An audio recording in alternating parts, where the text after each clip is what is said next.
Hey everybody, welcome to part 6 here. We're going to be looking at discrete probability functions, but we're going to start with the binomial theorem. This is a classic, and a lot of people learn Pascal's triangle, but a lot of people don't know the application of probability, and it's quite helpful and quite interesting. So I'm kind of excited to take a look at this. Um, and I hope you'll see why in just a second. All right. So traditionally, if you learned about Pascal's triangle in high school or in a pre-calculus type class, we were expanding a binomial like x plus y quantity to the fifth.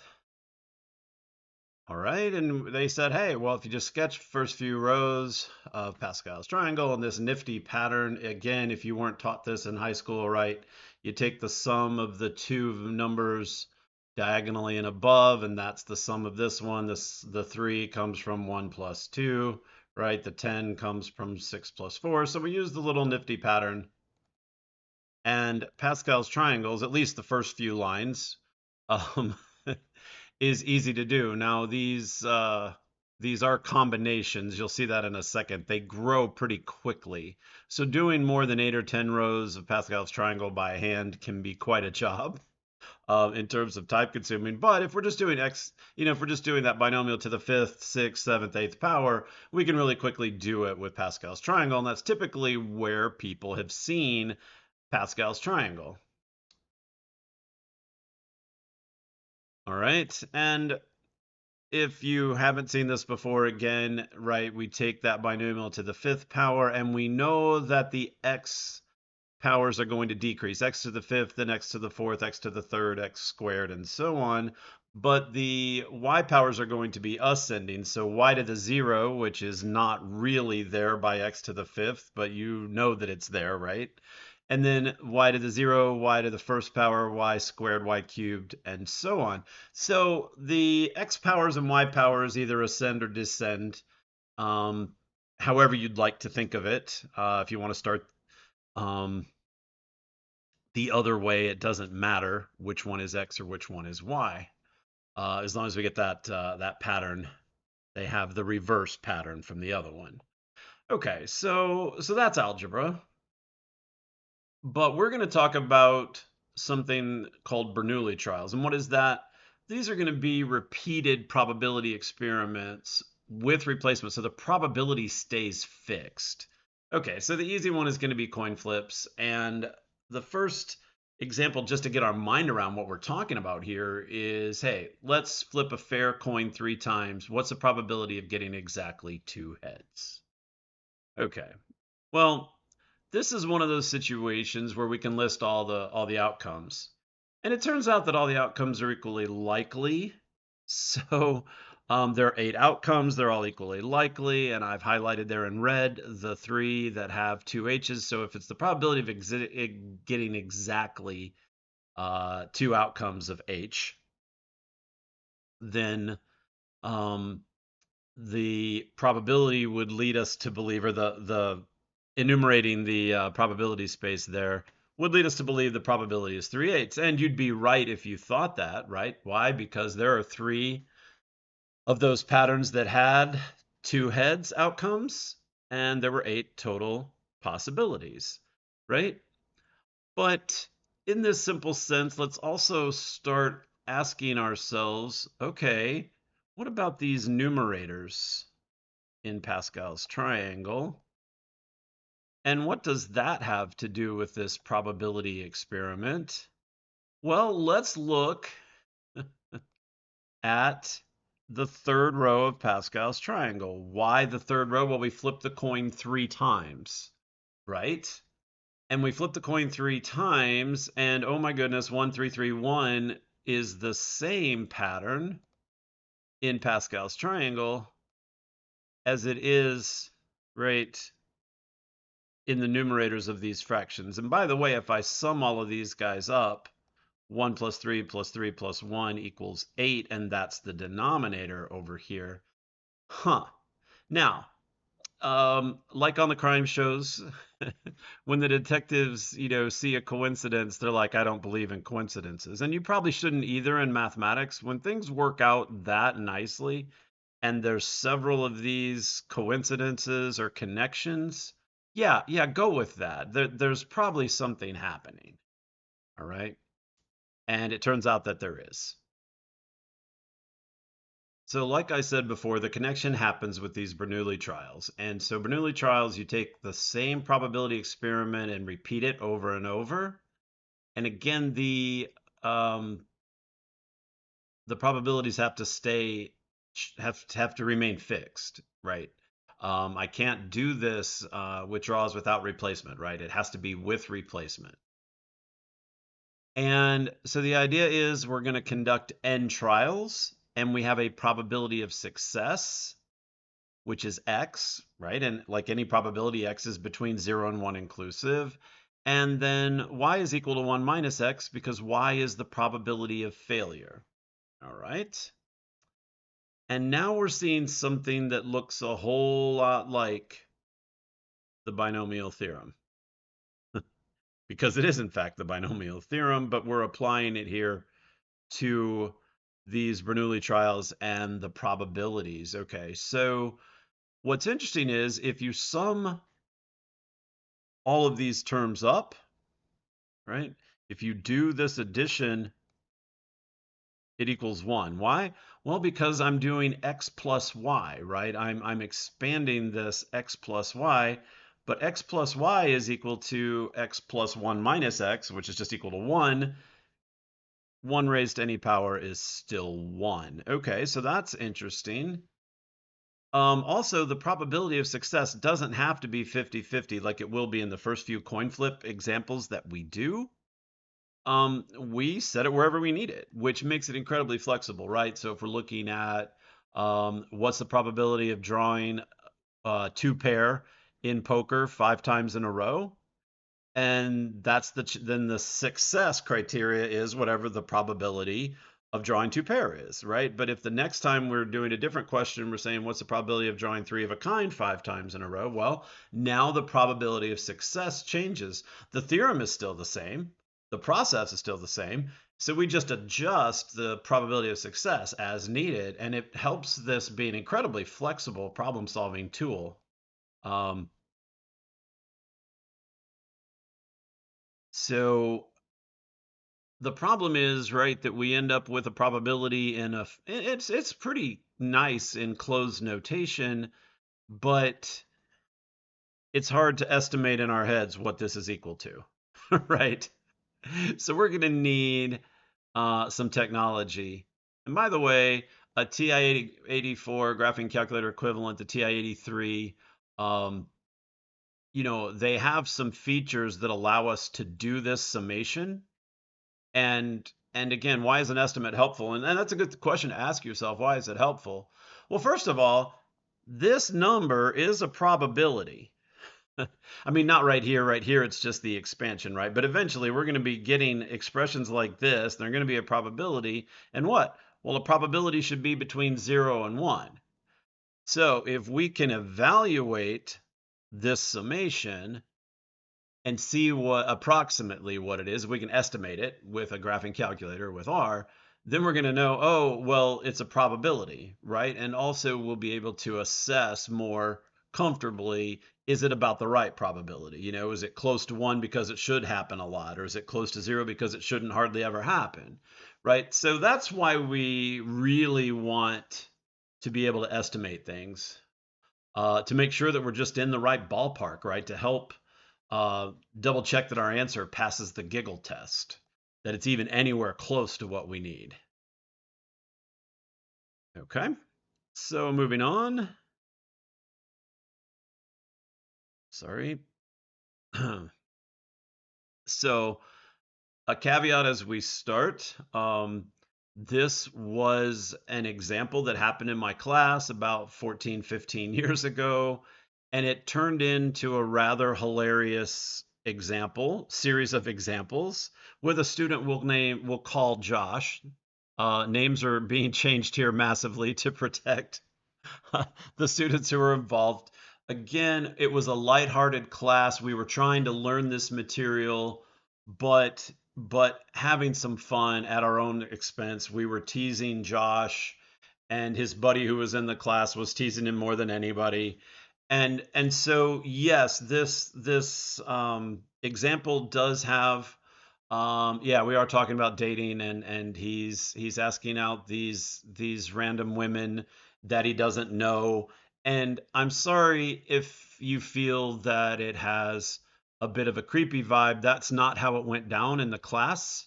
That you know, we had 18 students in the class, and we were laughing and we were joking, and people were arguing whether the probability of success of getting this woman to accept the date was it too high, was it too low.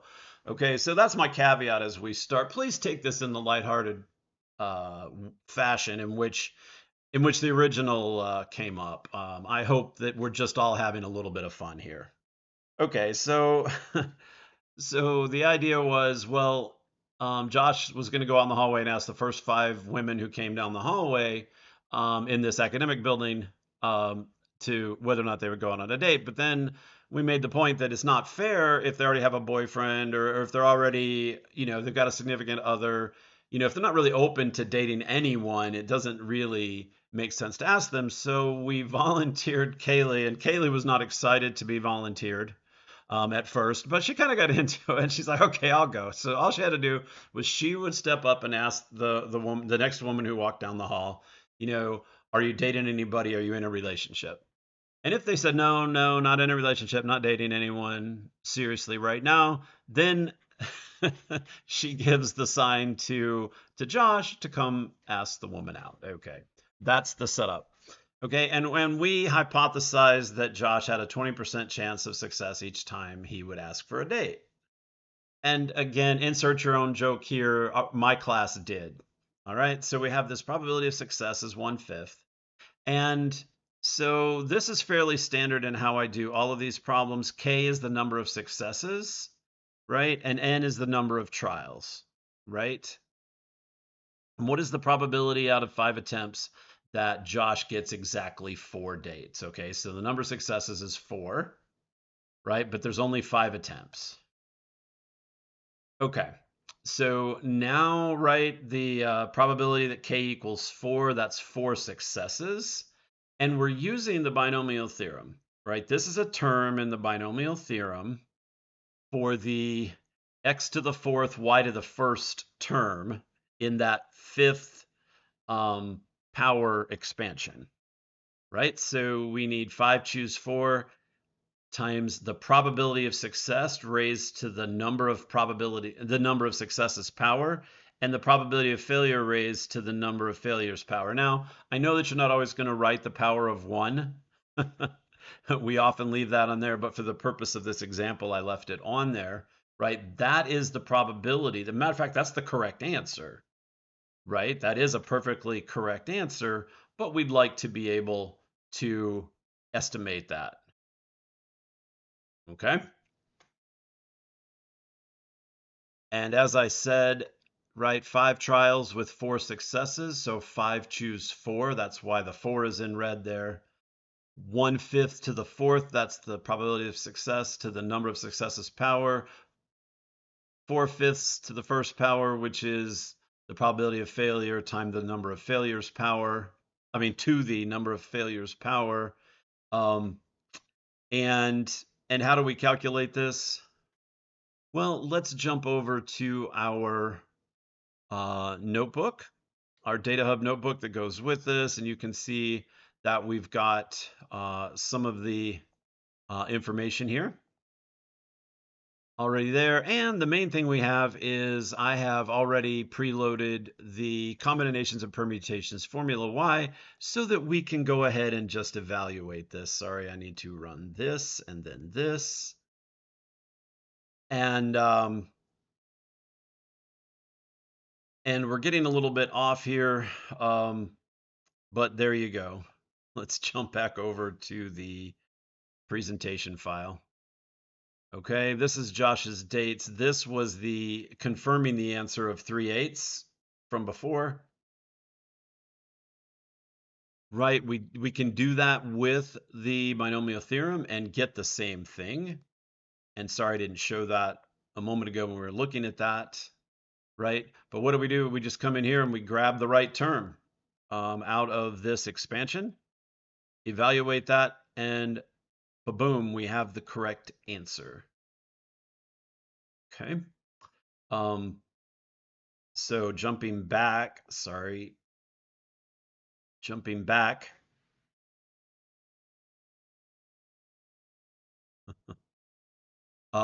What are we going to do with Josh's dates? Okay.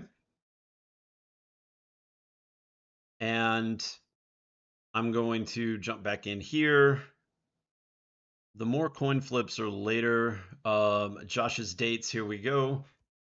Right, I just need to do combin 5 choose 4 times, right, and I can do 0.2 raised to the 4th power times 0.8, and I don't have to raise it to the 1st power. I mean, I will just in case you want to see it, right? Um, but that's all I'm doing, and I can evaluate that. Okay, 0.0064. So with a 20% chance of success, the likelihood that he gets 4 dates out of the 5 women that he asks out is less than 1% chance. And of course, insert your punchline here because my class did. All right. And so looking at the next example, right, what do we do? Well, okay, 4 dates is a lot anyway. A lot to expect. What let's say maybe 1 or 2. If we're just talking about 1 or 2, is that a little bit easier? Now notice that when we do 1 or 2, suddenly we actually have 2 probability questions, right? We're looking at this summation. All right. Well,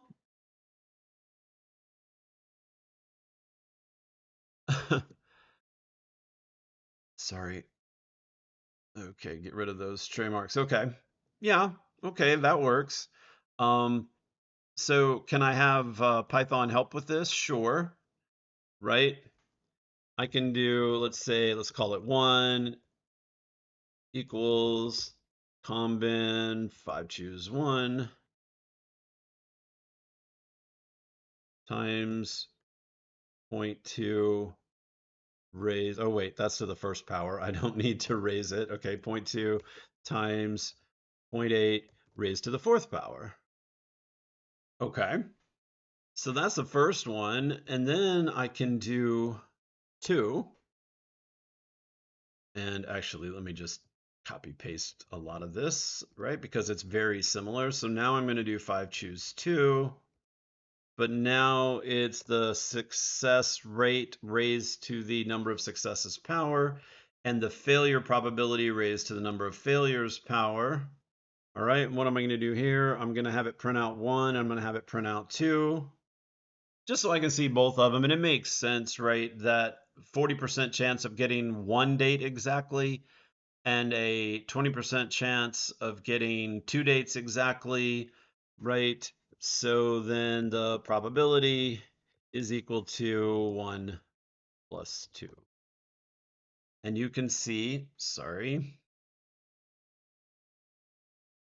have to tell it to evaluate the probability and display the probability, right? So he's got a 61% chance, almost 61.5% chance of of getting 1 or 2 dates. Okay. And there were various punchlines and catcalls at this point too. Um, some suggesting that the probability was far too high. And Josh, to his credit, while people were laughing at jokes at his expense, is like, "Hey, the probability is too low," and refused to. He refused to give in, um, even though he was kind of being picked on. So quickly though, let's take a look at the graphing calculator. So if you have a TI-84, this is what it looks like. There's a stat button. It's near the top.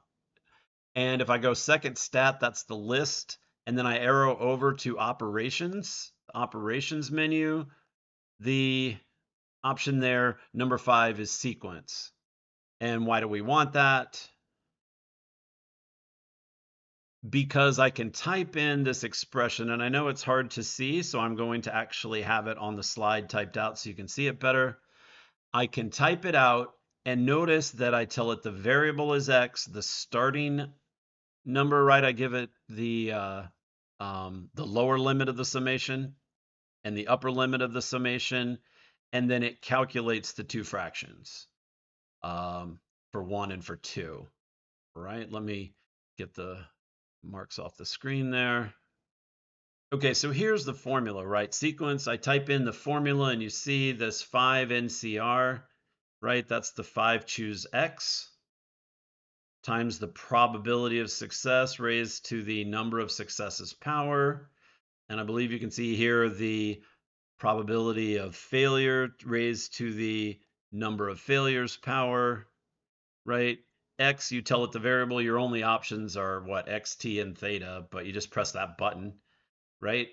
And a starting location, a starting location for the summation, and a stopping location. So we know how many terms it is that we're summing up. Okay, so if you are using a graphing calculator on the quizzes, that's fine. If you're using R on the quizzes, that's fine. I just wanted to make sure that you did have some instruction on how to do this on a TI-84 if you have that particular calculator and would like to use it for this class. Okay.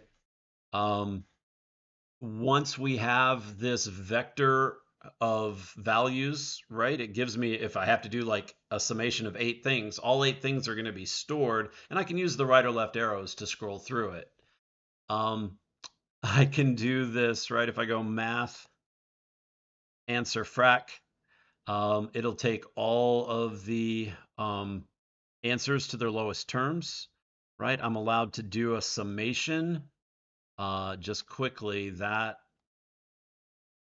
isn't here. It's under the math menu. So I go the same place, the second stat, right? I go to this menu, but I arrow to math if I want to find sum. Sequence is here, but the sum is on a slightly different screen. And you may ask, well, why don't I just do sum seek, right? They have this summation of the sequence function. Well, because of this, I like the intermediate information about what are the individual probabilities. Once again, it's just helping me test if my solution passes the giggle test. Do these fractions in this vector make any sense at all? And, should they be ascending in likelihood or descending in likelihood? And I can see if I appear to have gotten the solution correct by seeing these. So I like to print out the vector first and then sum all the entries in that vector. Your mileage may vary, right? You may try to do it, you may prefer to do it a different way, and that is perfectly fine. Thought I'd just explain why it is I do it my way. So, so Josh decides that maybe these chances of success are too meager, and he wants to do the whole thing again. He's going to ask out 20. He's going to ask for 20 dates. Okay, so Kaylee again will pre-screen the 20 unattached women, and Josh asks them out. And let's say he has a 20% chance of success every time. Okay. And you'll see that we have several examples. Gets exactly 4, gets no dates, gets it. Oh, by the way, this one did draw the guffaws from the class, right? So let's jump into that one in the notebook, right? Gets exactly 4 dates. We should be able to do this fairly easily. Why? Because it's 20 choose 4 now, right? There's 20 trials with 4 successes times 0.2 raised to the number of successes power times the failure probability raised to the number of failures power. And I can do 20 minus 4. I know that's 16, but again, I'm showing you how I'm getting it, right? Why? Because we're going to do summations, and this is going to be the way we'll have to do it. At the moment, I'll go to 16. Okay. And if he asks for 20 dates and has a 20% chance of success each time, then the probability that it gets exactly 4 is and let me put that in, right? So this is the probability that k equals 4. All right. Okay, gets no dates. Actually, let me copy paste this, right? So now we're doing the probability that there are 0 successes. Is 20 choose 0 a thing? Yeah, it's just 1. To the 0 power, that's just 1. So 1 times 1 times 0.8 to the 20th power. So he's got about a 1.12, well, about a 1.2% chance of getting no dates at all. Again, this is one of those points in the class where people were laughing and joking around and suggesting maybe that was far too high. You know, like I said, his buddy sitting next to him was perhaps his harshest critic. But they were having fun and then gets at least 2 dates. Okay, now here's a problem, right, where we have to do, well, what's the probability of 0? Well, we know that, right? So 0 equals, so I'm just going to copy this. Okay. And then 1 equals, well, I kind of have what I need.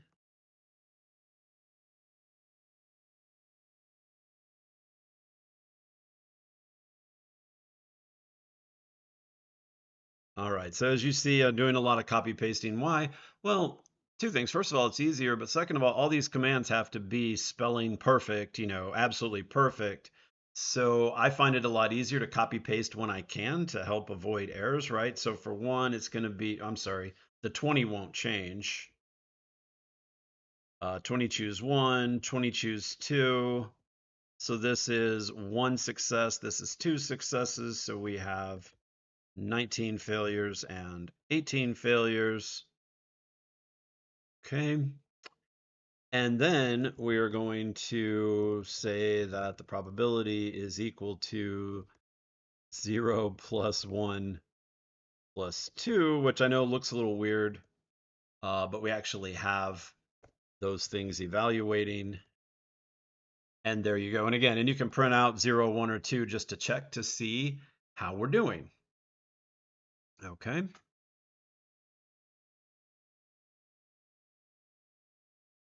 So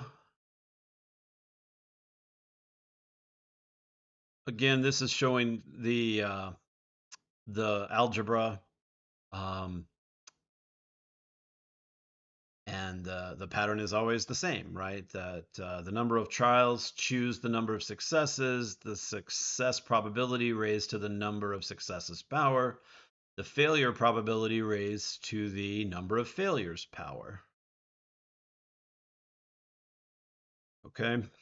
And you see the screenshot there from doing it on the graphing calculator.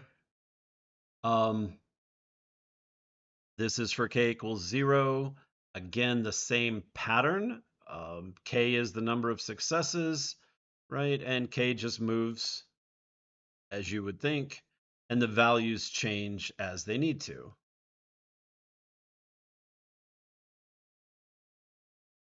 Sorry.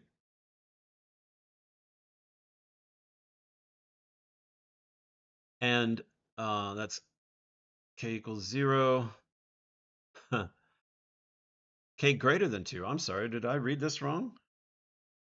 Oh, I haven't done it yet. Okay. Oh, I see it here. Gets at least 2 dates. There we are. Okay. Um, and I will, sorry, jump back to the presentation file. Now notice what we have to do. This summation, right? It says at least 2 successes. So between 2 and 20 successes, we have to add up those 18 or 19 terms, however many there are. Um, and both our calculator or R can do it. Okay. Um, Notice that we have this slightly easier way if we can do the probability of that it's less than 2. We only have 2 terms that we have to calculate, and we can subtract from 1. Okay. Um,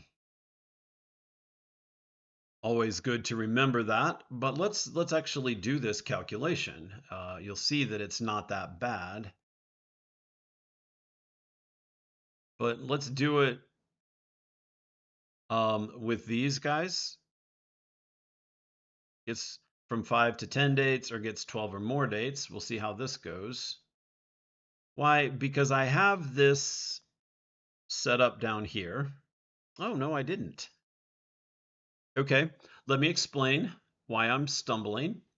Um, we're going to need a for loop. Okay, so it's a tiny little bit of programming, but instead of a summation, where we need a summation, we're going to use a for loop. Okay, but then we have to set up all these different values, in the equation. We have to set n, and we have to set k, and we have to set x, the probability of success, y, the probability. So there's some things to handle. So I'm going to pause the video, and I'm going to go get the piece that I thought I had pasted in here. Okay, and I'm sorry about that. Also, I'm sorry because sadly, what's going to happen now is that you don't have all of this. I'm going to go fix that problem right now. But if anybody's already clicked on it, because this folder is already linked in D2L, if somebody's already clicked on that, they won't get the update. So hopefully I'll get there to put this in and replace that file with the correct file before you guys click on it. Otherwise, you'll need to pause the video here and type this in.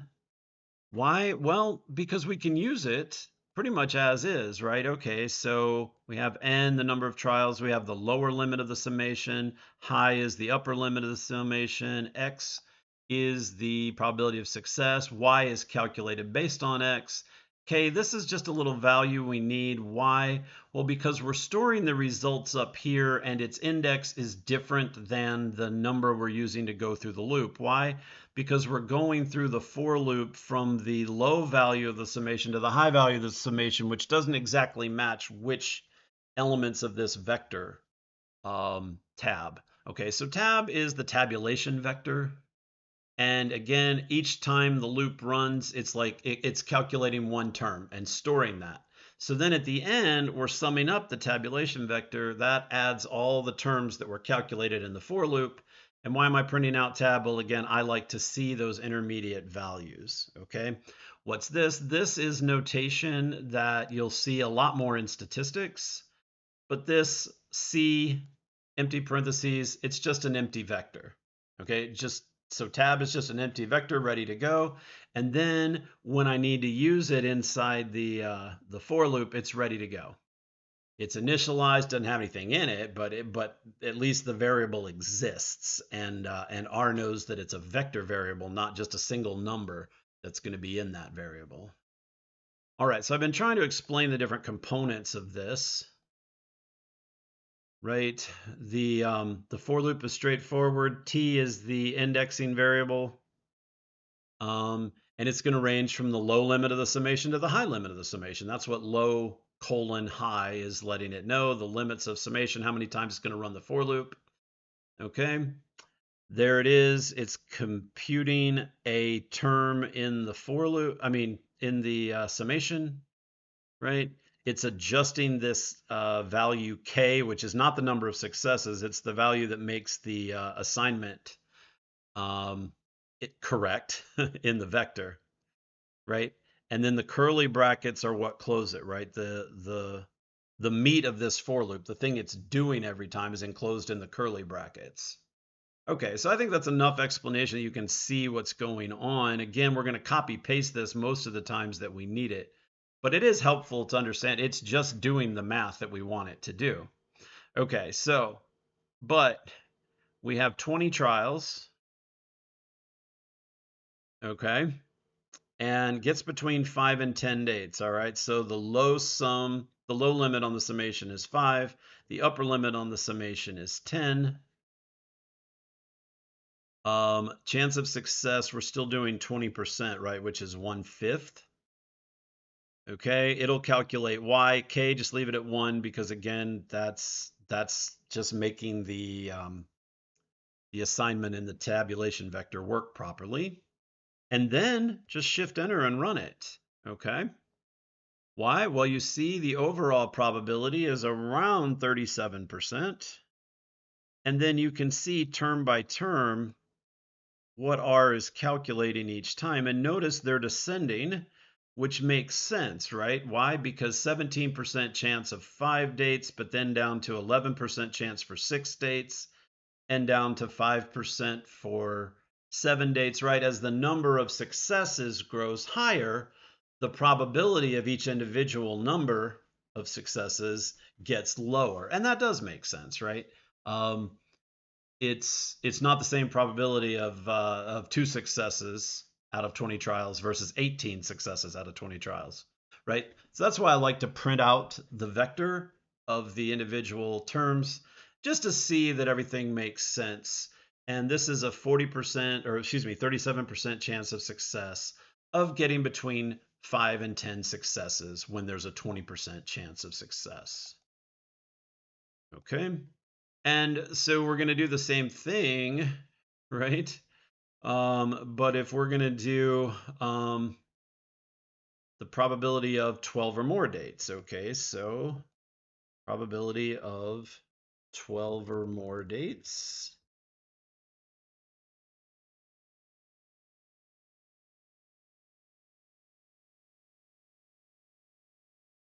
What am I going to do? I'm going to copy paste this, right? Why? Because that's what I need. Okay, sorry. um, Control A will do Control All. Control C should copy it, and Control V should paste it. Okay. So now we have the prior one, but and everything's correct here except the lower limit of the summation has to be 12 and the upper limit of the summation has to be 20. Right? That's all I had to do. Just copy paste, change those two values and hit sum. Okay. And again, notice that as we increase the number of successes, these probabilities get smaller and smaller. This is raised to the negative fifth power, negative sixth power, negative seventh power, negative eighth power. So these are getting not just smaller, but almost infinitesimally small, right? Why? Well, because this is the probability with a 20% chance of success of having 20 successes in a row, which is pretty unlikely, I would say. Um, and students in the class that day did say that, and they brought up Josh's friend brought up the scene in Dumb and Dumber that ends with, "So you're saying there's a chance, right?" And if you haven't seen that clip, go check YouTube. It is funny, um, and and the whole class was laughing. And sadly, this was the point at which it was time to go. I hope you enjoyed this. And I hope that as we look back on what we learned, yes, the binomial theorem is fairly easy to use. The same pattern is used regardless of the probabilities involved and the number of successes and the number of trials. And I have tried to give you some help both with R and with the TI-84 to make sure that you know how to perform these calculations and get an estimate of these probabilities. All right. I'll be back with more probably tomorrow. Have a great day.